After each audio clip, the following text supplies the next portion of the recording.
పావన పసిబిడ్డల ఉత్సవం.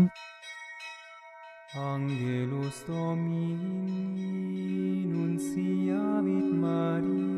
యేసు రక్తము మనలను పాపములన్నిటి నుండి శుద్ధి చేయును. గురువారం, డిసెంబర్ 28, 2023. మొదటి పఠనం. పునీత యోహాను వ్రాసిన మొదటి లేఖ 1వ అధ్యాయం 5 నుండి 10 మరియు 2వ అధ్యాయం 1, 2 వచనాలు. దేవుడు వెలుగు, ఆయన యందు ఎంత మాత్రము చీకటి లేదు. ఆయన కుమారుని నుండి మేము వినినది, మీకు ప్రకటించునదగు సందేశము ఇదియే. కాని ఆయనతో మనకు సహచర్యము ఉన్నదని చెప్పుకొనుచు, మనము చీకటియందు నడిచిన ఎడల మనము అబద్ధం ఆడుచున్నాము. కాని ఆయన వెలుగునందున్నట్లే మనము వెలుగులోనే జీవించినచో, మనము అన్యోన్యమగు సహవాసము కలవారమగుదుము.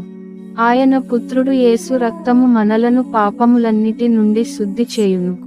మనయందు ఎట్టి పాపము లేదని మనము చెప్పుకునినచో, మనయందు ఏ మాత్రము సత్యము లేకుండుట్యే కాక, ఆత్మవంచన చేసుకునిన వారము అగుదుము. కాని దేవుని ఎదుట మన పాపములను ఒప్పుకునినచో, ఆయన మన పాపములను క్షమించి, మన అవినీతి నుండి మనలను శుద్ధి చేసి, నీతిని చేకూర్చును. కనుక ఆయన విశ్వసనీయుడు, నీతిమంతుడు. మనము ఎట్టి పాపములను చేయలేదని చెప్పుకునినచో, మనము దేవుని అసత్యవాదిని చేసినట్లగును. ఆయన వాక్కు మనయందు లేదు. మీరు పాపము చేయకుండుటకై, నా చిన్ని బిడ్డలారా, మీకు ఇట్లు వ్రాయుచున్నాను.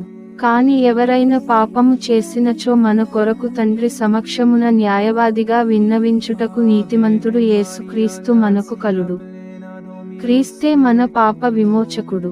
మనకే కాదు, మానవులందరి పాపములకు ఆయన విమోచకుడు. ఇది ప్రభువు వాక్కు.